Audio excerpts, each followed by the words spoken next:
We got respect for him, but we don't fear him. We're not surprised by anything that transpires. The Steelers have climbed right back in this game. Lamar Jackson fires to the end zone. Incomplete. And this game is over.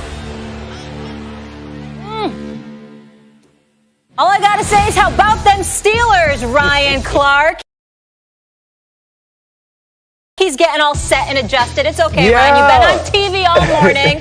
I heard you with your future references. You're out of control today, and we're happy to have you with us. Stephen A. Smith, how are you this morning? Max Kellerman, I'm Molly Karam Rose. What's going on, guys? I'm good. How y'all doing?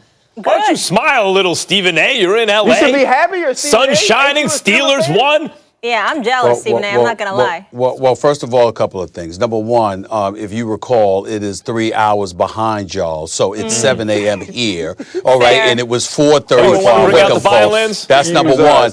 And number two, and more importantly, Max, I don't think you should be talking about how I look. I think you should be explaining to America, why do you look like Babyface Max this morning?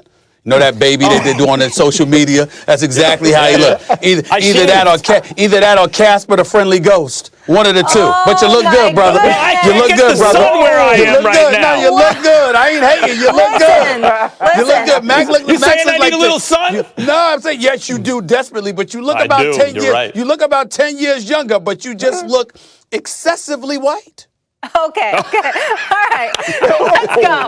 I thought women are hard on each other. How just a little about tan. men? Just a little tan. Right. That's all I'm saying. Let's get away from complexion and let's focus on your Steelers, Stephen A. They rally from a 10-point deficit. They beat the Ravens. They are 7-0, undefeated for just the second time in franchise history. Last time was 1978, and they picked off Lamar Jackson twice. Let's hear from Mike Tomlin. We got respect for him, but we don't fear him. And so, we're not surprised by anything that transpires. The turnovers, I feel, is the reason we lost the game. I put that on me. The start of the game, the first drive, a pick six. Then we drive to the red zone, a fumble. I got to get the ball out quick because we know they're dominant up front. And then a pick off the player from the flat, throwing at the mark. Got to clean those up, and I feel we won that game. All right, the MVP there, Lamar Jackson. Stephen A., I'm going to start with you. This is your team. Well, it's technically Ryan's team, but it's your team too, Stephen A., for these purposes. What's the bigger story here, that the Steelers remain undefeated or that Lamar continues to struggle? I think the story is that the Steelers remain undefeated because Lamar's struggles were relatively predictable. What did he finish on? He finished on 13 to 28 for 208 yards. What did I tell y'all coming into the game? It's a problem when he is forced to pass the ball. Obviously we know what an extraordinary runner that he is, but when you look at the Pittsburgh Steelers, the story right now, they are the only undefeated team in the National Football League. They are 7-0.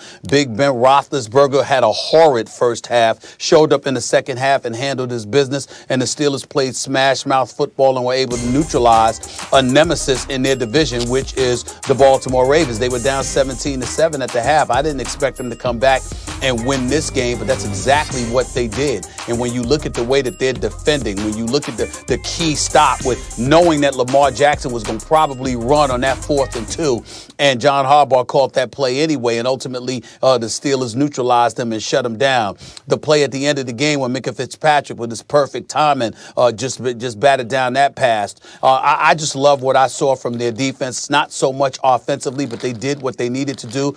They took advantage of opportunities, but the real reason that the Steelers is the story outside of being undefeated is the fact that, again, that defense showed up. They are something special. We can't deny it. But more importantly, they got very, very predictable results from Lamar Jackson, who we all know is electrifying. He's the reigning league MVP for a reason. But if you want to beat the Baltimore Ravens, make Lamar Jackson throw instead of run. And if you do that, your chances of beating the Baltimore Ravens elevates exponentially. Yeah, well, that's what we're looking at. That's what happened. Well, look, I first will give props to the Steelers because the world just feels right. And I know I'm preaching to the choir here, but the world feels right when Pittsburgh is a powerhouse and their defense is the reason, right? Like, things are right. That's how it's supposed to be. So hats off to the Steelers, who have an argument for being the best team in football right now. They're undefeated. And by the way, everyone who ever said anything about Mike Tomlin, remember was Mike Tomlin on the hot seat last year when he went 8-8 without a quarterback or a backup quarterback? Yep. The real question is Mike Tomlin the best coach in football, considering New England struggles right now? Hats off to the Steelers. But I'll say this. They were 8-8 with nothing under center last year. They get Roethlisberger back. I was figuring pencil him in at least for 10 wins, 12 if things go right, and it looks like they're going to have at least that. It's a big story, no doubt. The biggest story, guys, I'm sorry. Lamar Jackson is now, I want you to really consider these numbers, 24-1 against everyone else. In the NFL, you can't go 24-1. It's not possible. 24-1 against everyone else. 0-6 in his biggest games. 0-6. 2 losses in the playoffs. 3 losses to Kansas City. And now a loss to Pittsburgh when they've had Roethlisberger. In other words, when it's really the Pittsburgh Steelers. Those are clearly the 6 highest profile games he's played in. He's lost all 6.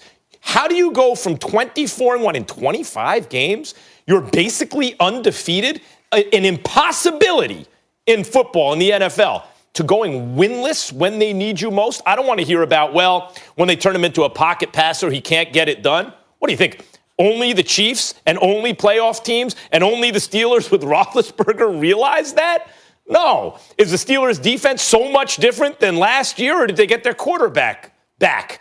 So why is it Lamar can't play well under those conditions? I think it has a little less to do with forcing him to become a pocket passer, then he can't do it, and a little more to do with him not being able to do it with the chips on the line.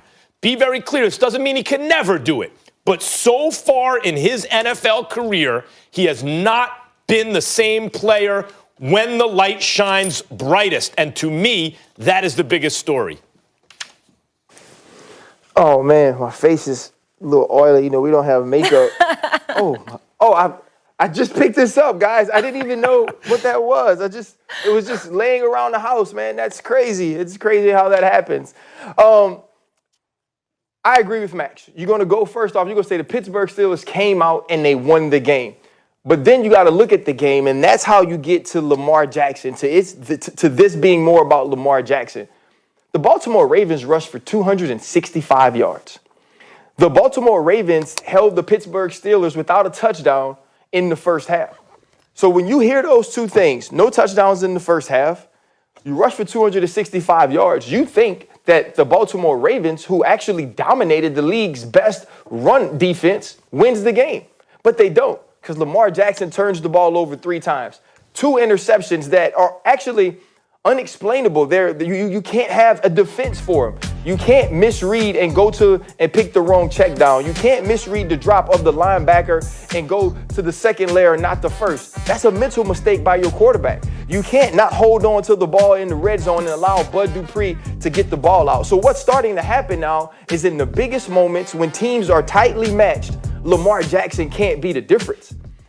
So what we're seeing is in games, in those 25 games, Max, where the Baltimore Ravens are the better team, where the Baltimore Ravens are a better coach, where the Baltimore Ravens are more physical, where their rosters match up favorably against certain teams, they can win. They can blow those teams out because it doesn't come down to clutch moments from their quarterback. And I'm the biggest Lamar fan there is. I want to see him succeed. I want to see him win. But this is becoming a reoccurring theme. When it's the biggest games, when the lights are the brightest, Lamar Jackson doesn't perform. And it's not that he doesn't get numbers or the offense doesn't look good. It's that in